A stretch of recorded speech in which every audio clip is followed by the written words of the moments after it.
Bonjour et bienvenue dans l'entretien sur France 24. Notre invité aujourd'hui est le président d'Afghanistan, M. Ashraf Ghani. Monsieur le Président, bienvenue sur France 24. C'est un plaisir d'être avec vous. Et bien sûr, je voudrais présenter mes condoléances au peuple de Paris et au peuple de France et les féliciter pour leur esprit de résistance et leur détermination. Vous êtes ici à Paris pour le sommet sur le climat. Dans les coulisses de ce sommet, vous avez eu une rencontre importante, symbolique, avec le Premier ministre pakistanais, M. Nawaz Sharif. Pour nos téléspectateurs, il faut savoir que la situation est assez tendue entre vos deux pays. En juillet dernier, le Pakistan a accueilli des négociations entre votre gouvernement et les talibans. Elles ont immédiatement échoué, car on a appris à ce moment-là que l'ancien leader des talibans, le Mollah Omar, était mort 2 ans auparavant. Depuis, on a vu une offensive généralisée des talibans dans votre pays. Quelle était l'importance de cette rencontre aujourd'hui et qu'est-ce qu'il en est sorti? La réunion a été très importante parce que nous avons des rapports d'État à État. Les États ne sont pas des adolescents. Nous sommes liés par nos intérêts nationaux et par des questions de sécurité régionale et mondiale. Donc il faut qu'on se parle pour définir les problèmes à résoudre et trouver des solutions raisonnées, durables et justes. La relation du Pakistan avec l'Afghanistan est conditionnée par un conflit à 3 dimensions. D'abord, il y a le terrorisme régional, basé dans les zones du Pakistan où l'état de droit n'existait pas, et une partie de ce terrorisme est passée en Afghanistan suite à des opérations militaires et continue. Donc le terrorisme actuel est une menace commune. Deuxièmement, les talibans sont devenus un phénomène à la fois afghan et pakistanais. Et ça, c'est une manifestation de radicalisme et est ancrée dans la relation entre le Pakistan et l'Afghanistan. Il existe un état d'hostilité non déclarée entre nos deux pays depuis 14 ans et nous nous sommes focalisés sur ce conflit à 3 dimensions et ses solutions parce que dans le sillage de l'émergence récente du terrorisme comme phénomène mondial, une menace mondiale dont Paris a beaucoup souffert, nous devons trouver des solutions. Concrètement, quels sont les résultats de cette rencontre? Est-ce que vous allez par exemple aller à Islamabad où il doit y avoir une réunion bientôt? J'y pense.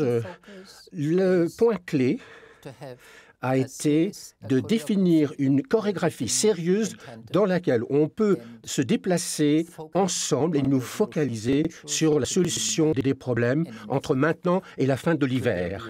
Une reprise des négociations entre vous et les talibans est-elle envisageable sous l'égide du Pakistan bientôt? Le gouvernement afghan s'entretient, parle avec tous ses citoyens. Donc, il n'y a pas de chose en tant que telle que les talibans depuis la mort d'Omar. Il y a des groupes de talibans et nous allons nouer le dialogue avec certains d'entre eux. Et si certains d'entre eux veulent bien, via le Pakistan, discuter avec nous, on peut en parler et clarifier les résultats et les procédures. Donc le Pakistan peut être un médiateur de confiance entre vous et les talibans?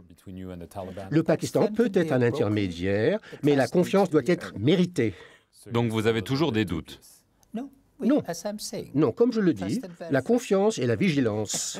Je veux en venir à la situation dans la ville de Kunduz, dans le nord du pays. Il y a quelques mois, la ville a été prise par les talibans. C'est la première capitale provinciale qu'ils ont prise depuis leur éviction de 2001. Elle a été reprise, mais ils sont toujours dans les environs.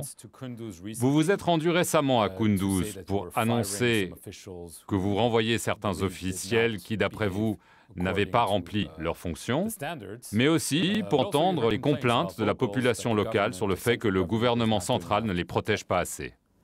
Oui, en effet.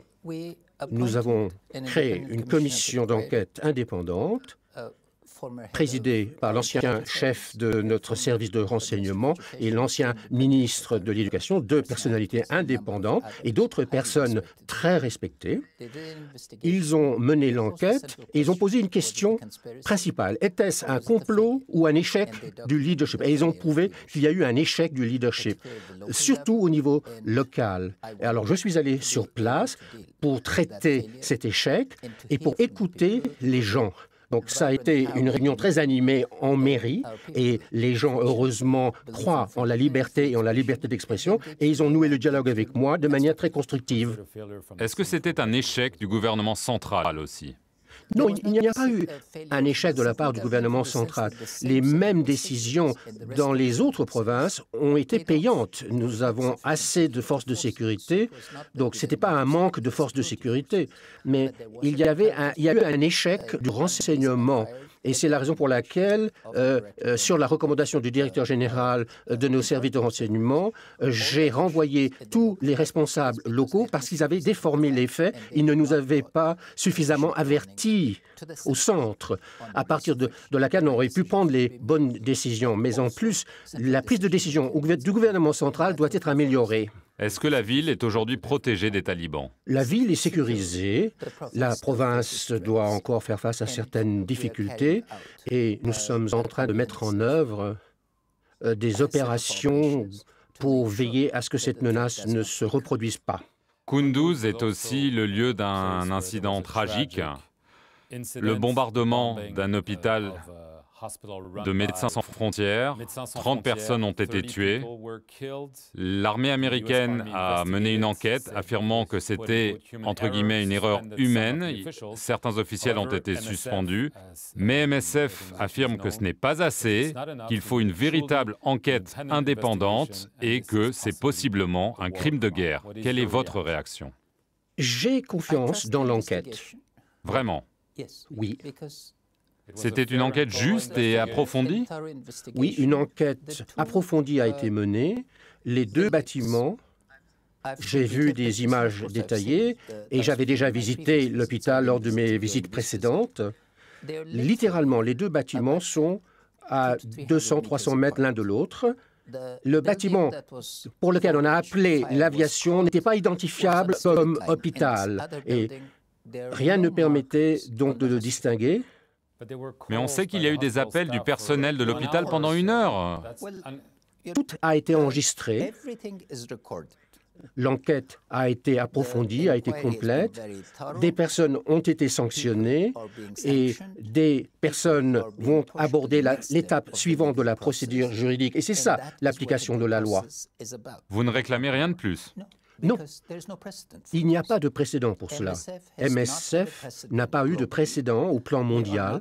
Nous n'allons pas devenir le premier précédent. Nous avons confiance dans l'application régulière de la loi qu'il faut respecter.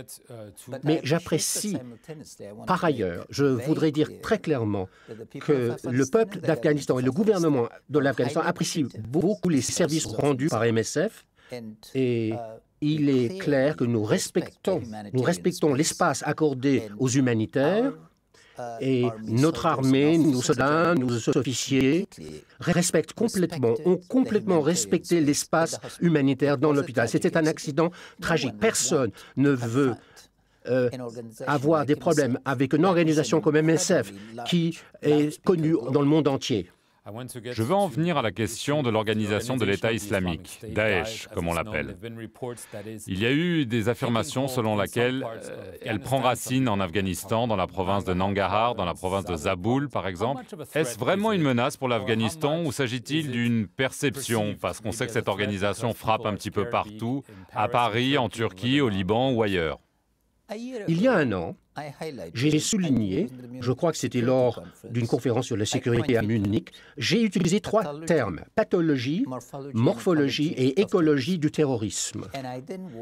Et j'ai lancé un avertissement sur la menace émergente de Daesh envers nous au plan régional et au plan mondial. À cette époque-là, ça a été considéré comme une tentative d'obtenir plus de ressources, de moyens pour l'Afghanistan. Aujourd'hui, de manière tragique, nous comprenons que c'était fondé sur une analyse solide du phénomène de l'Irak et de la Syrie. Et il faut reconnaître que les terroristes apprennent très vite.